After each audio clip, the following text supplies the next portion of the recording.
الله تعالى وبركاته. أعوذ بالله من الشيطان الرجيم. بسم الله الرحمن الرحيم. الحمد لله رب العالمين. الصلاة والسلام على أشرف الأنبياء والمرسلين وعلى آله وصحبه أجمعين. سبحانك لا علم لنا إلا ما علمتنا إنك أنت العليم الحكيم. ولا حول ولا قوة إلا بالله العلي العظيم. رب اشرح لي صدري ويسر لي أمري واحلل عقدة من لساني يفقهوا قولي. اللهم صل على سيدنا محمد وعلى آله وصحبه أجمعين. اللهم ألهمنا مراشد أمورنا وعزنا من شرور أنفسنا ومن سيئات أعمالنا. من يهده الله فلا مضل له ومن يضلله فلا هادي له. أشهد أن لا إله إلا الله وحده لا شريك له وأشهد أن محمدا عبده ورسوله. Allahumma salli wa sallim ala Sayyidina Muhammad wa ala alihi wa sahbihi ajma'in. Amma ba'd. Marilah kita mulakan kuliah maghrib kita dengan bacaan Ummul Kitab yang kita hadiahkan kepada junjungan baginda Rasulullah sallallahu alaihi wasallam, kepada ahli keluarganya, para sahabatnya, kepada tabi'in, tabi'in ila yaumiddin. Juga kita hadiahkan kepada kedua ibu bapa kita, adik-beradik kita, sanak saudara kita, atuk nenek kita, kepada guru-guru kita dan juga kepada muslimin, muslimat, mukminin, mukminat, terutamanya kepada mereka yang telah pergi meninggalkan kita. Lahumul Fatihah. A'udzubillahi minasyaitonir rajim. Bismillahirrahmanirrahim. Alhamdulillahirabbil alamin. Arrahmanir rahim. Maliki yaumiddin. Iyyaka na'budu wa iyyaka nasta'in. اهدنا الصراط المستقيم صراط الذين أنعمت عليهم غير المغضوب عليهم ولا الضالين آمين. Mulakan fungsi surau, Tuan Imam, ahli jawatan kuasa, Ustaz, Ustazah, tuan-tuan guru, pemimpin masyarakat, pemimpin pasukan, muslimin, muslimat, mukminin, mukminat, semoga semuanya dirahmati, dikasihi dan dilindungi oleh Allah Subhanahu wa taala sekalian. Syukur alhamdulillah pada malam ni dapat kita sama-sama hadir, dipilih oleh Allah Subhanahu Wa Taala untuk sembahyang maghrib secara berjemaah. Dan insya-Allah kita duduk antara maghrib dan isyak ini untuk isi masa kita di samping kita mengingati antara satu sama lain, dan juga insya-Allah kita akan dapat beberapa ilmu yang akan menambah lagi pengetahuan dan juga ibadah kita nanti insya-Allah. Tuan mulakan Allah Subhanahu Wa Taala, kita masih lagi menggunakan kitab Kekeliruan Umat. Inilah jawapannya yang ditulis oleh Ustaz Muhadir Haji Jol. Kita berada pada bab yang pertama, iaitu berkaitan dengan bid'ah. Dia pengajian ini dia dalam keadaan soal jawab. Jadi ada soalan dan kemudian ada jawapan yang disediakan oleh Ustaz Muhadir Haji Jol ini. Jadi pada para yang ketujuh, perkataan bid'ah ada dua maksud, iaitu baik dan tidak baik. Sebelum tu suka saya ingatkan bahawa kitab ini masih lagi saya mencarinya. Di penerbit dah tak ada. Jadi ada kawan saya mengesyorkan sebelum saya, kalau dah tak ada jalan lagi kita photostat. Cuma photostat ni kalau orang tak ada buku yang asal tu, dia pakai photostat ni, dia rasa kurang sikit lah, walaupun dia boleh conteng, tapi takut nanti setengah orang dapat, setengah orang tak dapat. Jadi orang yang tak dapat tu dia tak boleh nak refer. Jadi setengah kawan saya beritahu, ustaz-ustaz tu beritahu, cuba dapatkan langsung daripada Ustaz Muhadir. Jadi tengah cari dia ni. Selalunya bila dia ada buat majlis, dia ada bawa bukunya ini. Cuma nak dapatkan tarikh majlis itu tak dapat, jadi masih lagi dalam proses cari daripada dia. Saya cari yang terbaik tuan-tuan. Mudah-mudahan tuan-tuan dapat juga yang seperti ini juga. Tuan-tuan melihat Allah Subhanahu Wa Taala, perkataan bid'ah ada dua maksud, iaitu baik dan tidak baik. Soalannya, apakah contoh perkataan bid'ah yang bermaksud baik dan tidak baik itu? Jawapannya ialah perkataan bid'ah iaitu perkara baru. Tidak semuanya bermaksud tidak baik atau sesat. Ada juga yang bermaksud baik dan terpuji. Apa yang dikatakan yang maksud tidak baik itu? Sebagai contohnya, Ibnu Umar radhiyallahu anhuma mengatakan bid'ah kepada seseorang lelaki yang mentahwib, iaitu menyebutkan as-salatu khairum minan naum, bermaksud salat lebih baik daripada tidur ketika azan zuhur dan asar, diriwayatkan oleh Abu Daud.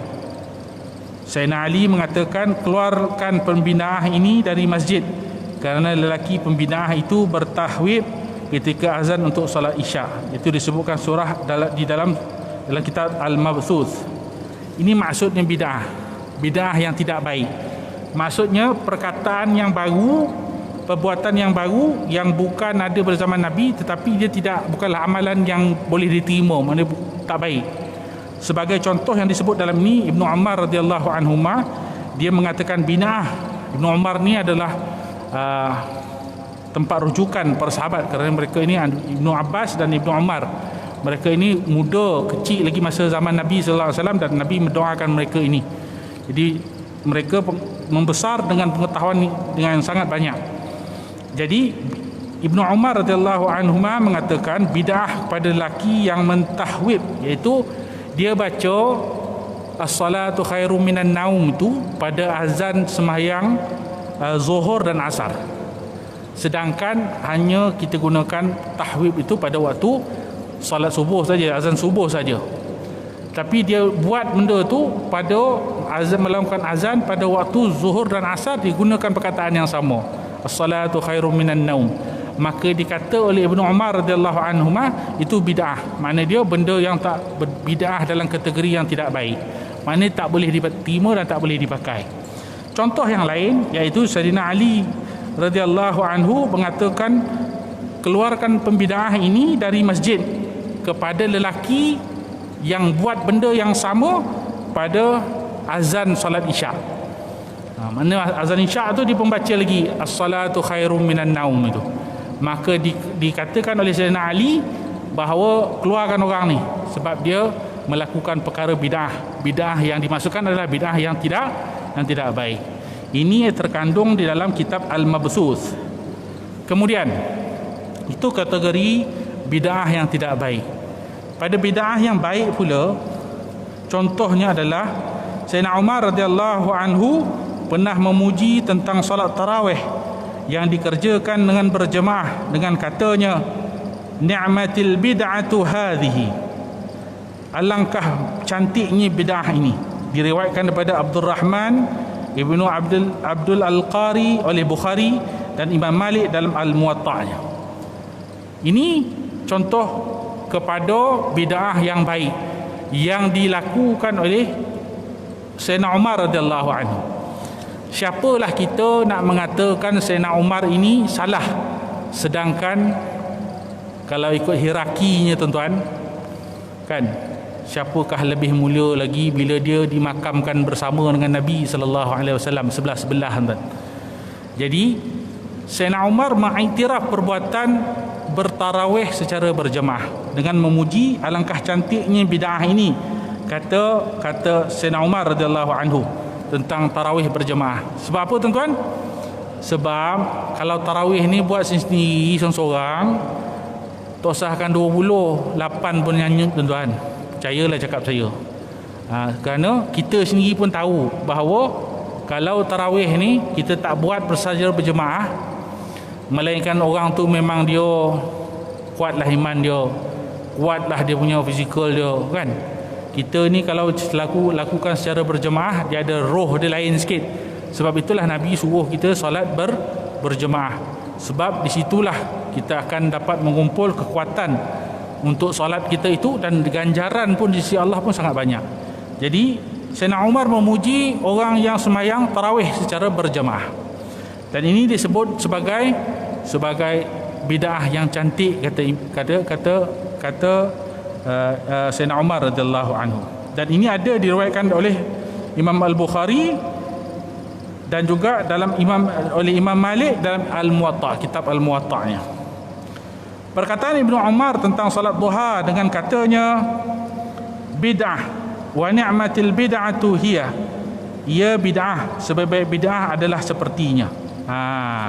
Ini ada satu riwayat daripada Ibnu Umar radhiyallahu anhu berkaitan dengan bid'ah. Kerana kalau tak silap saya, dia berkaitan dengan ada orang sembahyang duha secara berjemaah. Kan itu bid'ah kata. Tapi tak boleh, tak nak dikatakan tak boleh langsung, tak boleh lah kan, sebab dia hanya sembahyang solat sunat. Dia sama macam kita solat hari raya kan, pada waktu yang sama, iaitu waktu duha. Tuan-tuan melihatkan Allah Subhanahu Wa Taala, sama jugalah kita solat hajat secara beramai-ramai tu. Sebenarnya solat hajat tu seorang-seorang je yang afdalnya, sebab masing-masing ada hajat yang masing-masing. Tetapi boleh dibenarkan, tidak ada masalah. Kemudian soalan yang lain seterusnya, tidak boleh melakukan perkara baru jika tidak pernah dibuat atau disuruh oleh Rasulullah SAW, kerana melakukannya bermakna melakukan bid'ah dalalah, iaitu sesat. Ini banyak pernyataan yang dikeluarkan oleh orang-orang macam ni lah dia bunyi dia. Tak boleh buat, semua tak boleh buat ni sebab Nabi tak pernah buat. Soal dia punya ringkas dia macam itulah. Kan, kenapa kau buat macam ni? Nabi tak pernah buat ni, kan? Sesat kau punya ni, kan? Jadi benarkah pernyataan yang di atas itu? Jadi pernyataan di atas itu tidak benar. Banyak contoh menunjukkan para sahabat melakukan perkara baru yang tidak pernah dibuat atau disuruh oleh Rasulullah SAW ketika hayat baginda. Antaranya yang pertama, contoh yang pertama iaitu Bilal radhiyallahu anhu yang wafat pada 20 Hijrah melakukan solat sunat wuduk atau solat sunat mutlak selepas setiap kali mengambil wuduk. Rasulullah sallallahu alaihi wasallam memuji perbuatan Bilal tersebut dengan katanya, inni sami'tu baina yadayya duffa na'laika fil jannah, atau kama qala Rasulullah sallallahu alaihi wasallam, yang bermaksud sesungguhnya aku telah mendengar di hadapanku bunyi tapak kasutmu di dalam syurga. Hadis riwayat Bukhari, Muslim dan Ahmad. Nabi tak ada buat solat sunat wuduk ataupun solat sunat mutlak lepas setiap kali ambil wuduk. Tapi Sayyidina Bilal radhiyallahu anhu dia buat, dan Nabi bila dia tahu itu maka dia memuji akan Sayyidina Bilal radhiyallahu anhu dengan katanya, aku dengar bunyi tapak kasut Bilal di dalam syurga di depan dia. Makna dia perbuatan Sayyidina Bilal itu tidak bersalahan dengan perkara yang dilakukannya itu, dengan apa yang Nabi ajar pada dia, walaupun Nabi tak buat perkara tersebut. Contoh yang kedua, Khubayb ibnu Adi al-Ansari mendirikan salat 2 rakaat sebelum dibunuh. Hadis riwayat Bukhari. Ini ada kisah mengenai Khubayb bin Adi al-Ansari. Dia nak dibunuh, tetapi dia minta izin untuk salat 2 rakaat. Bila dia habis salat itu, barulah dia dibunuh. Jadi perbuatan itu tidak ada namanya salat sebelum dibunuh, tak ada, tuan. Salat sunat sebelum dibunuh, tetapi dilakukan dan benda itu tidak bersalahan. Abu Hurairah radhiyallahu anhu mengatakan mengenai kisah Khubayb iaitu, fakana awwala man shalla rak'ataini 'inda al-qatl, atau kama qala Rasulullah SAW, kata Abu Hurairah radhiyallahu anhu seperti itu, yang maksudnya sesungguhnya dia itu Khubayb adalah orang pertama yang mengerjakan 2 rakaat salat ketika akan dibunuh. Ini kisah dia panjang, tuan. Tapi sebagai intipatinya bahawa Khubayb inilah orang yang pertama sekali melakukan salat sunat. Bila dia dijatuhkan hukum nak dibunuh, dia minta izin untuk 2 rakaat salat dulu, barulah dia dibunuh. Tapi tak pernah dibuat oleh Nabi sallallahu alaihi wasallam ataupun diajarkan oleh Nabi sallallahu alaihi wasallam. Contoh yang ketiga, Rifa'ah ibnu Rafi' Az-Zurqi membaca doa selepas i'tidal, iaitu ketika Rasulullah sallallahu alaihi wasallam menjadi imam salat maghrib dan membaca Sami'allahu liman hamidah, dia membaca Rabbana lakal hamdu hamdan katsiran tayyiban mubarakan fih.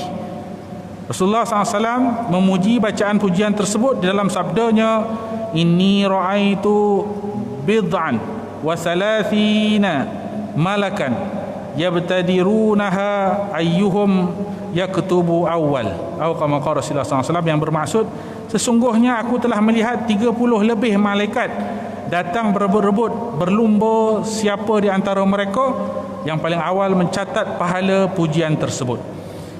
Ini peristiwa antara yang kita boleh jadikan pegangan bahawa tak semua yang Nabi buat itu, ada perkara-perkara yang sahabat buat tetapi mendapat pengiktirafan daripada Nabi sallallahu alaihi wasallam. Dia nakkan kelebihan bersangatan. Dia nak kejar pahala, dia nak memuji Allah SWT dengan lebih lagi. Maka seperti dalam contoh ini, bagaimana satu sahabat namanya Rif'ah ibnu Rafi' Az-Zurqi. Dia lepas dia ikut Nabi sallallahu alaihi wasallam sembahyang berjemaah. Jadi Nabi sallallahu alaihi wasallam bila dah rukuk, ambil rukuk tu bangun, i'tidal, dia baca sami Allahu liman hamidah, kan? Rabbana lakal hamdu, kan? Lepas tu dia tambah Rabbana lakal hamdu hamdan katsiran mubarakan fih. Sahabat ni baca panjang berbanding dengan apa yang Nabi baca. Macam kita bacalah Rabbana lakal hamdu je, kan, tapi dia tambah dengan perkataan Rabbana lakal hamdu hamdan katsiran tayyiban mubarakan fih. Maka Nabi SAW lepas habis sembahyang tu dia bagi tahu, tadi siapa yang baca tu dia mengaku bahawa Nabi SAW bagi tahu berlumba-lumba, lebih kurang 30 malaikat berlumba-lumba sama dia untuk mencatatkan ganjaran yang Allah bagi kepada orang yang baca benda tu dalam solat tadi. Tuan-tuan melihat Allah Subhanahu Wa Taala, makna dia kita nak tambah benda-benda yang berkaitan dengan pujian pada Allah tu tak ada masalah. Ini satu daripada contohnya. Kemudian contoh seterusnya, seorang sahabat radhiyallahu anhu membaca doa iftitah selepas takbiratul ihram. Kisah ini ada dalam hadis riwayat Muslim, At-Tirmizi, An-Nasa'i dan Al-Ahmad. Dan Rasulullah SAW memujinya dalam sabdanya, laqad ra'aitu abwabas samai futihat laha. Atau kama qala Rasulullah SAW, yang bermaksud aku melihat pintu-pintu langit terbuka dengan kerana kalimah itu. Tuan-tuan mereka Allah SWT, dia baca doa iftitah, Allah maftah lepas baca Allahu Akbar tu, kan, kita baca doa iftitah tu, itu dia baca itu Allah Subhanahu Wa Taala, Nabi sallallahu alaihi wasallam nampak malaikat terbuka langit dan dia dapat terbuka kerana kalimah itu. Mana dia baca tadi tu, kan, Allahu Akbar kabiran walhamdulillahi katsiran wa subhanallahi bukratan wa asila, kan, kita baca doa iftitah tu, maka terbuka langit kerana kalimah-kalimah itu. Tuan-tuan melihat Allah Subhanahu Wa Taala. Kemudian hadis itu diriwayatkan oleh Imam Muslim. Kemudian seorang sahabat, contoh yang lain adalah seorang sahabat membaca surah Al-Ikhlas bersama surah lain selepas membaca Al-Fatihah dalam salat. Baginda sallallahu alaihi wasallam bersabda memujinya, hubbuka iyyaha yudkhilhul jannah. Kama qala Rasulullah sallallahu alaihi wasallam, yang bermaksud kecintaanmu kepada surah itu akan memasukkan dirimu ke dalam syurga. Hadis riwayat Bukhari. Ini satu kisah mengenai sama ada hadis yang ini atau hadis yang bersamaan maksud dia dengan ini, mengenai satu orang sahabat.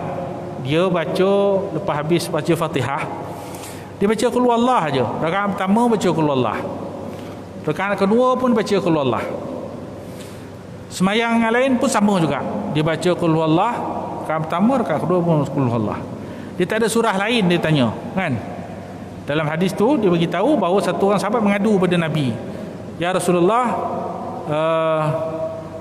sahabat ni dia baca qul huwallah aja, lepas Fatihah dia baca qul huwallah aja. Rakaat pertama pun sama, rakaat kedua pun sama lepas Fatihah tu. Maka ditanya Nabi SAW pada sahabat tu, kenapa kau baca qul huwallah sahaja dalam solat kau? Lebih kurang macam itulah maksud dia. Maka dia beritahu oleh sahabat tu bahawa dalam surah qul huwallahu ahad ni adalah cerita tentang kebesaran Allah, tentang keesaan Allah. Ini berkenaan dengan i'tiqad tauhid kepada Allah Subhanahu Wa Taala. Aku begitu yakin dan sangat berpegang dengan apa yang ada dalam qul huwallahu ahad ni, surah qul huwallahu ahad. Jadi aku sangat menyukainya dan aku baca tiap kali dalam solat aku. Lebih kurang macam itulah maksud dia. Dia beritahu Nabi sallallahu alaihi wasallam, sahabat tu beritahu. Maka Nabi sallallahu alaihi wasallam beritahu kerana kesukaan dia, kecintaan dia pada surah itu akan membawanya kepada masuk syurga Allah Subhanahu Wa Taala. Maksudnya begitu, tuan. Tapi baguslah kita nak ikut sahabat ni, kan. Tapi kita belajar juga lah surah lain. Janganlah cik bahasa qul huwallah aja, kan.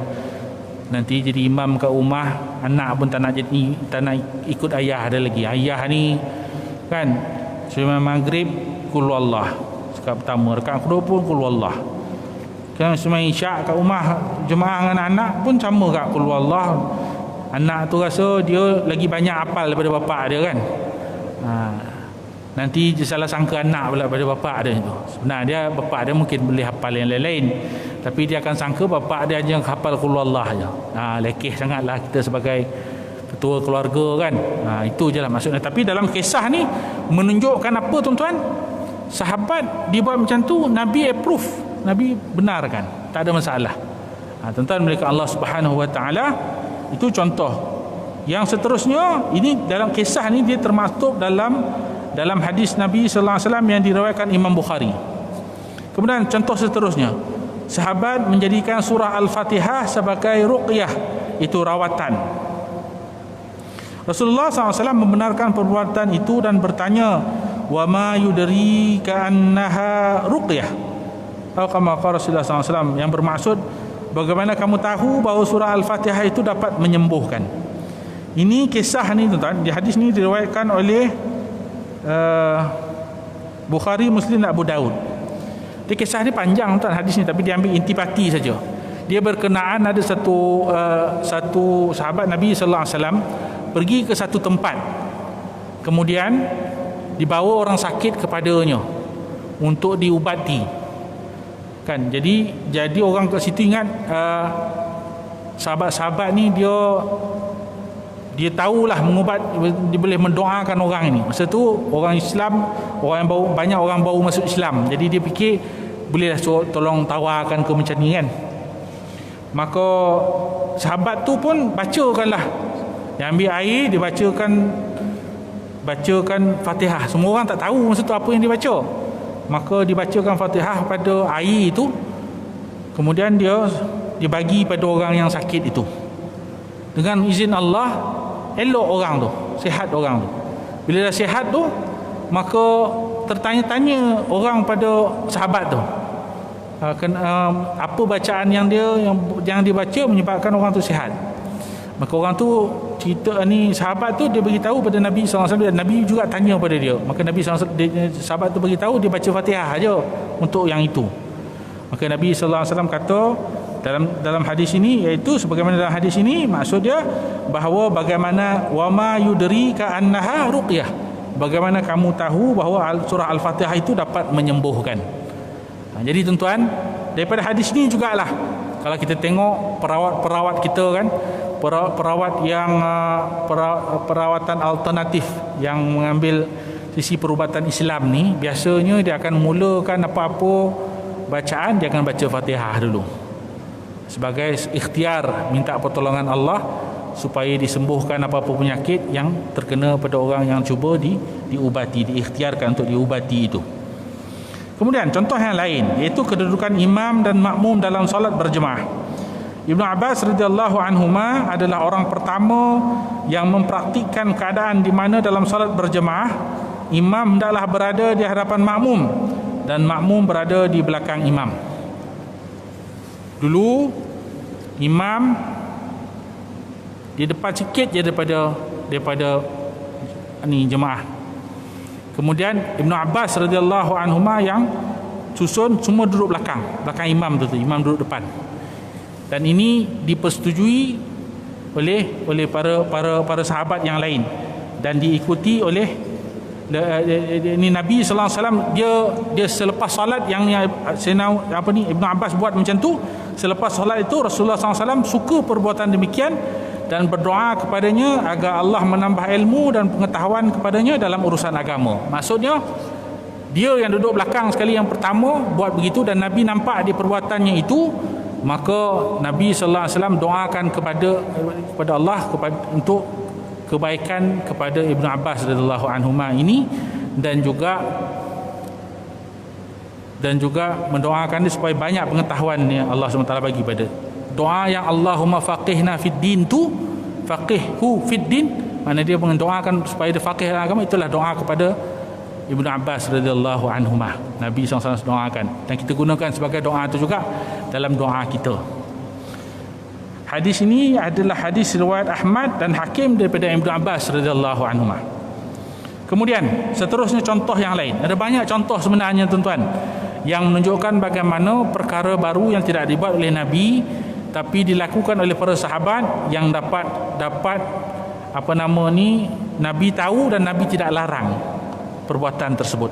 Contoh yang seterusnya adalah cara makmum masbuk. Pada masa Rasulullah SAW, orang yang datang awal akan memberitahu orang yang masbuk berapa rakaat yang dia tertinggal.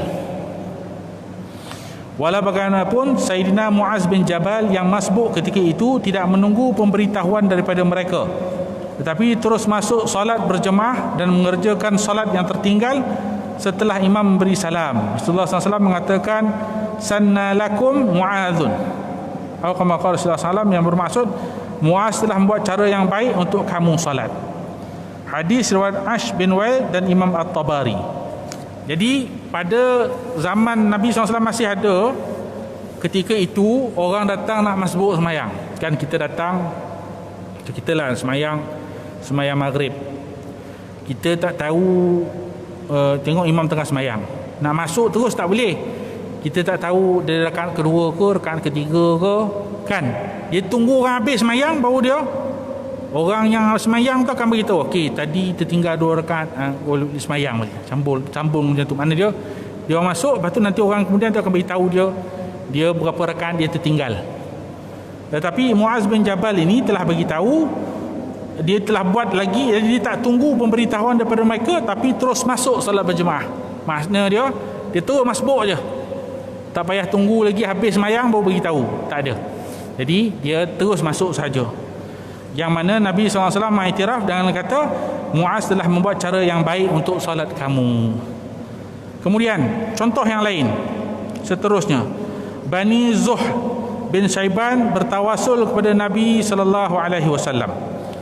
Dalam peperangan melawan tentera Parsi, pimpinan Bani Zuhl bin Syaiban telah bertawasul kepada Nabi dan mereka telah mendapat kemenangan. Rasulullah SAW mengatakan, fi nasarahu bi nasarahu, yang bermaksud Rasulullah SAW bermaksud dengan perataan namaku mereka telah diberi kemenangan oleh Allah Subhanahu wa taala. Tuan-tuan melihatkan Allah Subhanahu wa taala, ini kisah ni tawasul ni apa tuan-tuan? Tawasul ini kita mengambil keberkatan kepada orang yang lebih mulia. Seperti dalam kes ini adalah bertawasul dengan Nabi sallallahu alaihi wasallam. Makna dia, kita mengambil keberkatan Nabi sallallahu alaihi wasallam tu sebagai satu cara untuk kita diterima doa kita ataupun hajat kita dengan kita sandarkan kepada Nabi sallallahu alaihi wasallam. Ada juga dalam kes-kes yang lain kita bertawasul dengan perbuatan baik kita. Itu nama dia, kita katalah kita pernah buat satu perbuatan baik, kita dalam kesusahan sangat, maka kita doa pada Allah, ya Allah, kalau perbuatan aku itu baik, maka kau ringankanlah kesusahan yang aku hadapi sekarang. Itu juga ada.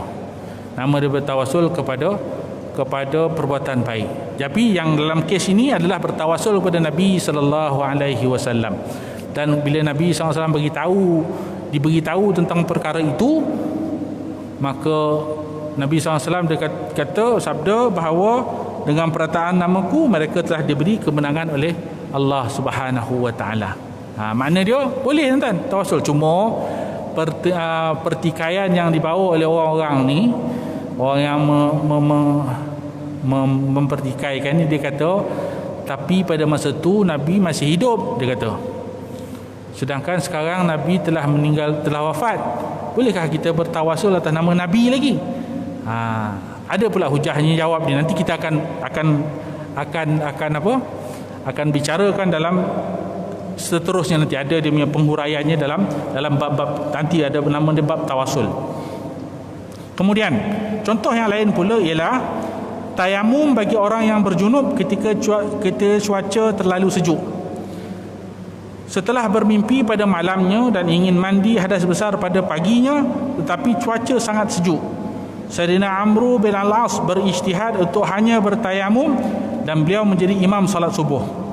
Ketika ditanya oleh Rasulullah SAW, beliau membaca ayat A'udzubillahi minasyaitanirrajim wa la taqtulu anfusakum innallaha kana bikum rahimah. Sadaqallahul azim. Yang bermaksud, dan janganlah kamu berbunuh-bunuhan sesama sendiri, sesungguhnya Allah sentiasa mengasihani kamu.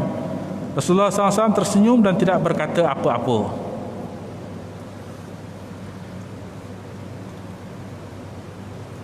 Ini kisah ni, ayat ini adalah ayat Quran surah An-Nisa ayat 4 hingga 29. Jadi faedah ni, ini berkenaan dengan tayamum tadi ni. Kalaulah tuan-tuan, kita kat Malaysia ni mungkin tak terlampau sejuk sangat. Kalau kita pergi umrah pun tuan, hujung tahun macam ni, dia kalau kat Madinah tu memang sejuk tuan. Siapa yang pernah pergi umrah masa musim sejuk, tahulah macam mana sejuknya. Daripada hotel nak pergi ke Masjid Nabawi tu je pun, kalau sembahyang subuh tu, kalau tak pakai stokin, memanglah sejuk je kaki tu kan. Kemudian bila kita batal wuduk kan, kena ambil pula wuduk kat bawah tu kan. Kalau Masjid Nabawi tu, dia punya depan dia tu, tempat wuduk dekat bawah tu, kena tunggu tangga ke bawah tu. Selalu dia air dia adalah panas sikit kan. Kalau air sejuk tu tuan-tuan, menggeletar kaki kita. Kalau lah kita ambil wuduk, kita istinja, kecut habis semua tuan-tuan kalau kena air tu. Kalau tuan-tuan pernah pergi negara iklim yang 4 musim ni, saya pernah pergi dekat apa?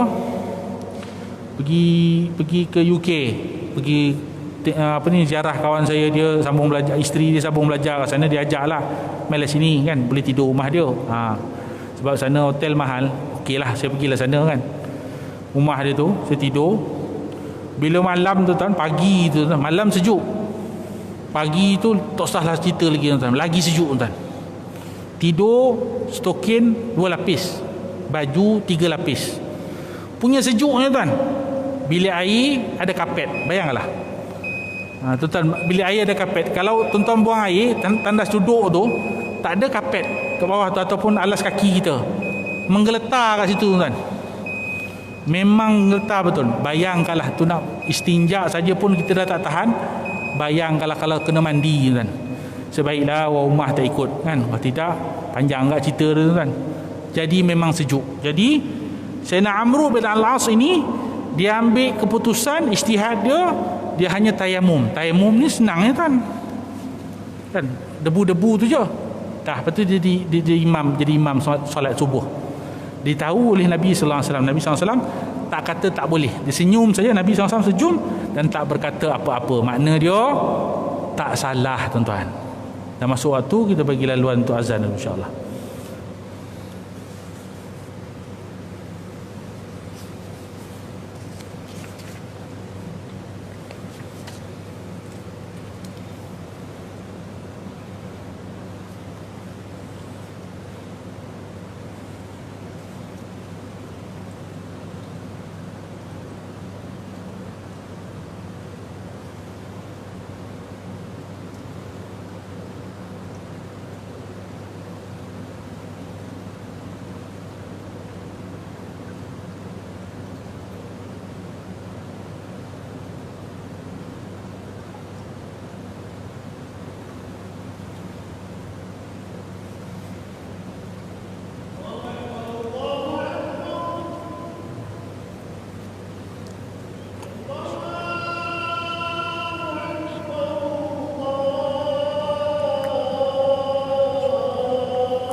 Kita sambung sikit sebelum kita berhenti untuk sembahyang isyak, insya-Allah.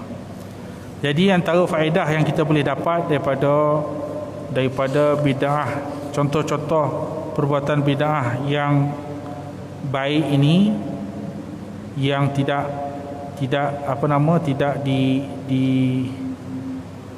dilarang oleh Nabi sallallahu alaihi wasallam ini, ialah riwayat-riwayat ini yang kita tengok contoh-contoh tadi itu dalam riwayat-riwayat hadis Nabi sallallahu alaihi wasallam yang diriwayatkan oleh, ada riwayat Ahmad, ada riwayat Bukhari, ada Muslim, iaitu riwayat-riwayat ini jelas menunjukkan Rasulullah SAW membolehkan adanya inisiatif baru yang ada kaitan dengan doa dan bacaan, yang walaupun tidak diajar atau diamalkan oleh baginda sendiri, selama mana ia tidak terkeluar dari batasan syariat. Makna dia, selagi tidak berlawanan dengan syariat yang dibawa oleh Nabi sallallahu alaihi wasallam, tak ada masalah. Nabi tak ada larang, kan, tak ada masalah. Kalau ditambah, kalau sembahyang maghrib tu 3 rakaat jadi 4 rakaat, itu berlawanan dengan syariat yang dibuat, peraturan yang dibawa oleh Nabi SAW yang dalam Islam itu tak boleh. Tetapi sekadar bacaan dan juga doa yang ada dalam solat itu, atau tambahan bacaan pada perkataan dalam perbuatan-perbuatan dalam solat itu, tak ada Nabi SAW larang. Kebenaran ini tidaklah khusus untuk para sahabat sahaja, tetapi juga kepada para ulama yang benar-benar ahli dalam bidangnya, yang sudah mampu menjiwai roh syariat secara mendalam dan sempurna. Tuan mereka Allah SWT, ulama yang ada pengetahuan padanya, dia tahu setakat mana boleh, setakat mana yang tak boleh. Yang tu tak apa buat. Kalau kita orang awam ni, kita sandarkan kepada ulama yang punya pengetahuan tentangnya. Sebab itulah kita ni ada mazhab kita. Sebab ulama-ulama yang ada pengetahuan tentang ni, yang tinggi ilmunya ni, dah buat kajian dan mereka mahir tentang perkara ni, kita sandarkan kita punya ibadah kita tu kepada mereka. Macam Imam Syafi'i, kita ikut mazhab Syafi'i, dia ada kunut pada waktu sembahyang subuh, solat subuh rakaat kedua tu. Ada setengah imam yang lain tu tidak ada kunut, dan kita ikut Imam Syafi'i, maka kita buatlah kunut. Jadi ikutlah je. Sebab apa? Hujah macam mana, kenapa kita kena buat kunut tu telah diterangkan oleh Imam Syafi'i. Maka kita tak boleh ambil sekerat sana, ambil sekerat sana, sekerat sana ambil, sekerat sini tak nak ambil. Tak boleh, tuan. Sebab kita tidak ada pengetahuan seluruhnya tentang perkara tu. Kita ikutlah bagaimana ulama-ulama, imam-imam ni telah menyusun untuk kita sebagai orang awam ni, insya-Allah, untuk kita ikuti. Tak adalah pengetahuan kita ini melebihi daripada pengetahuan mereka itu. Pasti itu, tuan. Imam Syafi'i itu dia 100 lebih tahun saja daripada Nabi sallallahu alaihi wasallam. Maka dia itu antara yang paling awal sekali menentukan perkara-perkara berkaitan dengan syariat ini. Maka alangkah besarnya kepala kita kalau kita kata Imam Syafi'i itu salah. Kan, macamlah banyak sangat ilmu kita. Jadi tuan-tuan mereka Allah Subhanahu Wa Taala, kita berhenti dulu setakat itu perbincangan kita, insya-Allah, dan kita akan sambung pada kuliah yang akan datang pada bulan hadapan, berkaitan dengan perkara-perkara yang ditimbulkan, yang menyebabkan kekeliruan umat, yang telah disusun oleh Ustaz Muhadir Haji Jol ni. Saya berusaha sekuat hati saya untuk pastikan tuan-tuan dapat kitab ni. Kalau tak dapat pun, tuan-tuan, paling akhir sekali tak dapat originalnya, maka kita akan tutup state lah. Tapi nak buat macam mana, tuan-tuan? Daripada langsung tak tahu, nanti kita boleh dapat lah. Untuk yang kita dapat, saya dah terima ada yang sponsor untuk 10 biji kitab ni. 10 biji lah. Nanti kita dapatkan yang itu dulu. Kalau ada lebihnya nanti, kitab dulu lagi, barulah kita, siapa yang berminat, kita boleh beli dia nanti. Yang 10 tu, yang pertama tu kita akan adakan dekat, kita mungkin simpan dekat masjid ni lah. Siapa yang nak apa dekat surau ni, siapa bila pengajian dia boleh ambil tu, dan dia boleh tengok lah sebagai rujukan bersama, insya-Allah. Jadi mudah-mudahan apa yang kita dengar pada malam ni akan menjawab, akan memberikan penjelasan kepada perkara-perkara yang kita mungkin khawatir, yang kita tidak faham pada sebelum ini. InsyaAllah jadi ilmu pada kita. Dan yang paling penting, bila ilmu kita kena amal dan juga kita sampaikan pada orang yang tak ada dalam majlis ini, InsyaAllah. Dan juga yang baik itu datang daripada Allah, dan yang buruk itu datang daripada kelemahan diri saya. Saya mohon maaf atas segala salah dan silap. Mudah-mudahan Allah ampun dan maafkan saya, dan juga mudah-mudahan Allah ampun dan maafkan tuan-tuan sekalian semua, dan mudah-mudahan Allah akan kumpulkan kita bersama dengan junjungan baginda Rasulullah SAW nanti di dalam syurga Allah Subhanahu wa taala bersama dengan para nabi, para rasul, para syuhada, para salihin, insya-Allah. Amin ya rabbal alamin. Kita tutup majlis kita dengan tasbih kifarah dan suratul Asr. Subhanallah hamdihi, subhanakallahumma wa bihamdika, asyhadu an la ilaha illa anta, astaghfiruka wa atubu ilaik. Bismillahirrahmanirrahim. Wal 'asr, innal insana lafi khusr illa alladhina amanu wa 'amilus salihat wa tawasaw bil haqq wa tawasaw bis sabr. Billahi taufiq wal hidayah. Wassalamu alaikum warahmatullahi taala wabarakatuh.